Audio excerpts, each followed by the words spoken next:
페니키아의 왕 히람은 자기 신하 가운데서 바다를 찰하는 뱃사람들을 보내 솔로몬의 신하들을 돕게 했다. 그들은 오빌에 이르러 거기서 420달란트의 금을 솔로몬 왕에게로 가져왔다. 지혜의 왕 솔로몬, 그는 신의 무한한 신뢰를 받으며 성경 내에서 가장 큰 부와 명예를 누린 인물입니다. 솔로몬에게는 지혜와 더불어 항상 따라오는 수식어가 하나 있었는데요. 바로 금이죠. 황금을 입힌 보좌, 보좌로 향하는 계단에 서 있는 금으로 만들어진 사자와 독수리들, 7가지의 금촛대가 걸린 천장과 금으로 빚어진 술잔들, 언약궤를 모시기 위한 황금의 성전까지 솔로몬은 자신의 발길이 닿는 모든 곳을 황금으로 꾸몄습니다. 심지어 병사들의 방패들까지 황금으로 제작하였는데요. 그 기록은 구약 성서의 11번째 권인 열왕기상에 남아있죠. 솔로몬 왕은 금을 두드려 펴서 입힌 큰 방패를 200개나 만들었는데 방패 하나에 들어간 금만 600세겔이 되었다. 그는 또 금을 두드려서 작은 방패 300개를 만들었는데 그 방패 하나에 들어간 금은 3만회였다. 당시 최고 번영을 누리던 이스라엘은 주변 여러 국가들로부터 금을 전해받았습니다. 그렇게 매해 솔로몬 왕에게 전달되는 금의 양은 666달란트였다고 하는데요. 이것을 현대식 무게로 환산하면 무려 22.6톤에 달하는 수치이죠. 그런데 이 중에서 절반이 넘는 420달란트, 즉 14.3톤의 금은 오로지 한 국가에서만 생산되었다고 합니다. 황금의 나라라는 수식어를 달고 있는 이곳은 오빌 혹은 오피르라고 불렸던 고대 국가인데요. 그 찬란한 역사는 현재까지도 베일에 쌓여있죠.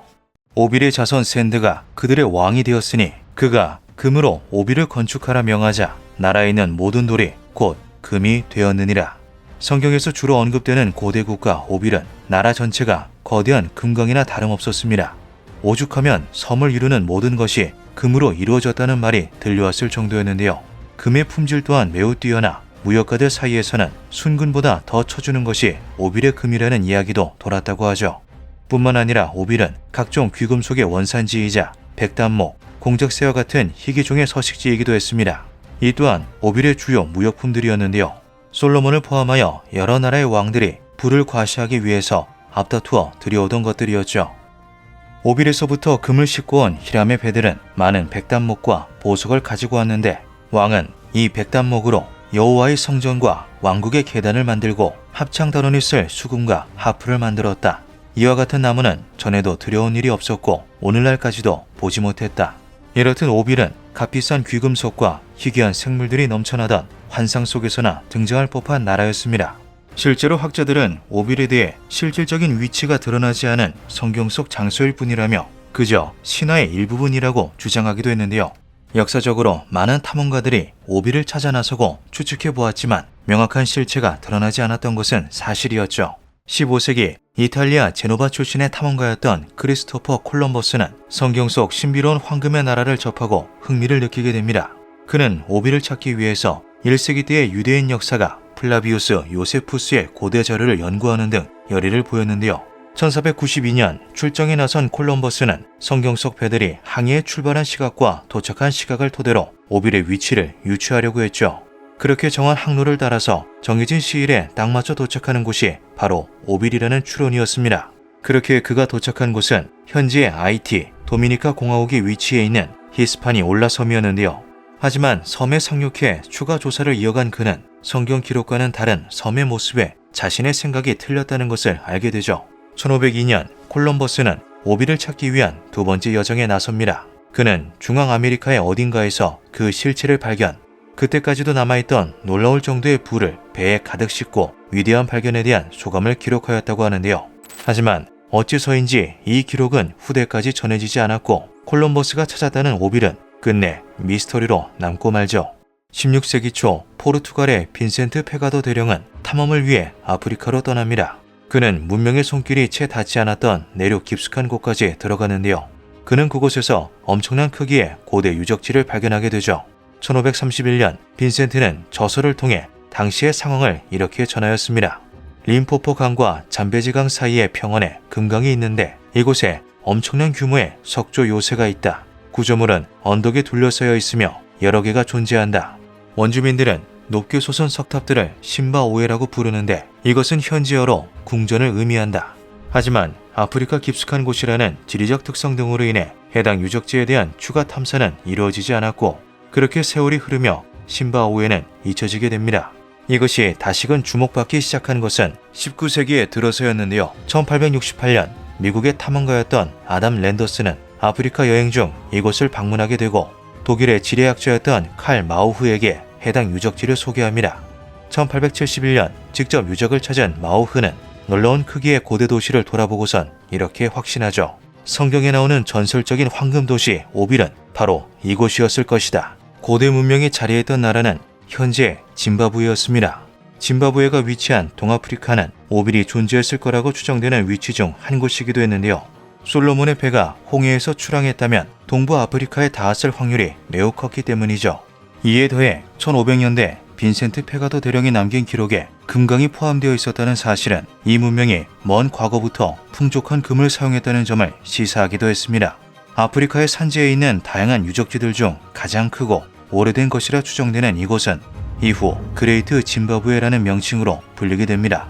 여의도 면적의 1.5배에 달하는 그레이트 짐바브웨는 전성기 때의 인구수가 2만 명에 달했을 거로 예상되었는데요. 석조 구조물 곳곳에 쓰인 기술들은 당시 기준으로 매우 수준 높은 기술이라 평가받았죠. 흥미로운 것은 실제로 짐바브웨가 세계에서 손에 꼽는 금 생산국이라는 것입니다. 하지만 모든 정황이 오빌과 부합하지는 않았는데요. 오빌의 주 무역품이었던 백단목과 공작새는 짐바브웨에서 역사적으로 찾아볼 수 없었던 것이죠. 이외에도 오빌로 추정되는 곳은 여러 군데가 존재합니다. 16세기 영국의 탐험가였던 윌터 롤리경은 수리남의 정글 어딘가 오빌이 위치했다고 믿었는데요. 비슷한 시기 스페인의 항해가였던 알바로 데 멘다냐는 원정 중에 이상할 정도로 사금이 많이 발견되는 특이한 섬을 발견. 이곳이 성소서 황금의 나라 오빌이라고 여겨 섬에 솔로몬이라는 이름을 붙이기도 했죠. 이것이 솔로몬 제도가 솔로몬이라는 호칭을 얻게 된 이유입니다. 1571년 신학자였던 베니토 아리아스 몬타노는 흥미로운 가설을 발표하기도 했습니다. 오빌은 나라의 이름이자 그 나라를 세운 왕의 이름이기도 했는데요. 성경에 따르면 오빌의 아버지는 욕탄이라는 이름을 가진 인물이라 적혀있죠. 몬타노는 이를 토대로 마야 문명이 오빌의 후대 문명이라 주장했습니다. 마야 문명이 위치해 있던 유카탄 반도의 어원이 욕탄에서 유래했다는 것인데요. 하지만 욕탄과 유카탄이 각기 다른 역사적 어원을 가지고 있다는 것이 정설로 자리 잡으면서 주장은 큰 설득력을 얻지 못했죠. 그러던 1946년 이스라엘의 텔 카실레에서 놀라운 유물이 발굴됩니다. 그것은 비문에 새겨져 있는 작은 도자기 파편이었는데요. 기원전 8세기 때의 도자기에는 정확히 이렇게 적혀 있었죠. 호론에 내기 위한 오빌의 금 30세겔. 이스라엘의 고고학자 벤저민 마자르는 도자기에 적힌 호론이 벳호론이라고 알려진 고대 도시를 지칭하는 것이라 설명했습니다. 벳호론은 히브리어 성경에서 자주 언급되는 쌍둥이 도시로 솔로몬이 직접 건설을 명한 도시였죠. 솔로몬은 위 벳호론과 아래 벳호론을 건설했는데 그곳은 성벽과 문과 빗장이 있는 견고한 성읍이었다. 바로 그곳에서 오빌의 금을 수입한 흔적이 발견된 것입니다. 성경 속에서만 등장해오던 오빌이 실질적인 역사적 유물로 재탄생하는 순간이었는데요. 텔 카실레에서 발견된 작은 도자기 조각은 오빌이 특정한 위치를 가진 장소, 즉 나라였다는 것을 분명히 말해주고 있었죠. 하지만 이후 오빌에 대한 유물은 추가로 발견되지 않았고 그 역사적인 탐구는 다시금 답보 상태에 놓이게 됩니다. 성경 구절을 추적하는 데에도 한계가 있었는데요. 솔로몬이 죽은 후 나라가 분열되면서 오빌에서의 금 수입이 끊겼고 관련된 기록 또한 멈추었기 때문이죠. 역사가들은 솔로몬이 총 500톤에 달하는 금을 소유했을 거라고 추정합니다. 이것을 지금 기준으로 환산하면 무려 50조 원의 가치인데요. 이러한 솔로몬 왕의 설명되지 않는 압도적인 부의 출처는 구할이 오빌로 추측되고 있죠. 오빌의 금은 과거부터 이어져온 현대의 성배가 되어 지금까지도 많은 이들의 호기심과 탐구욕을 자극하고 있습니다. 과연 성경 속 황금의 나라 오빌은 어디였을까요? 기묘한 밤이었습니다.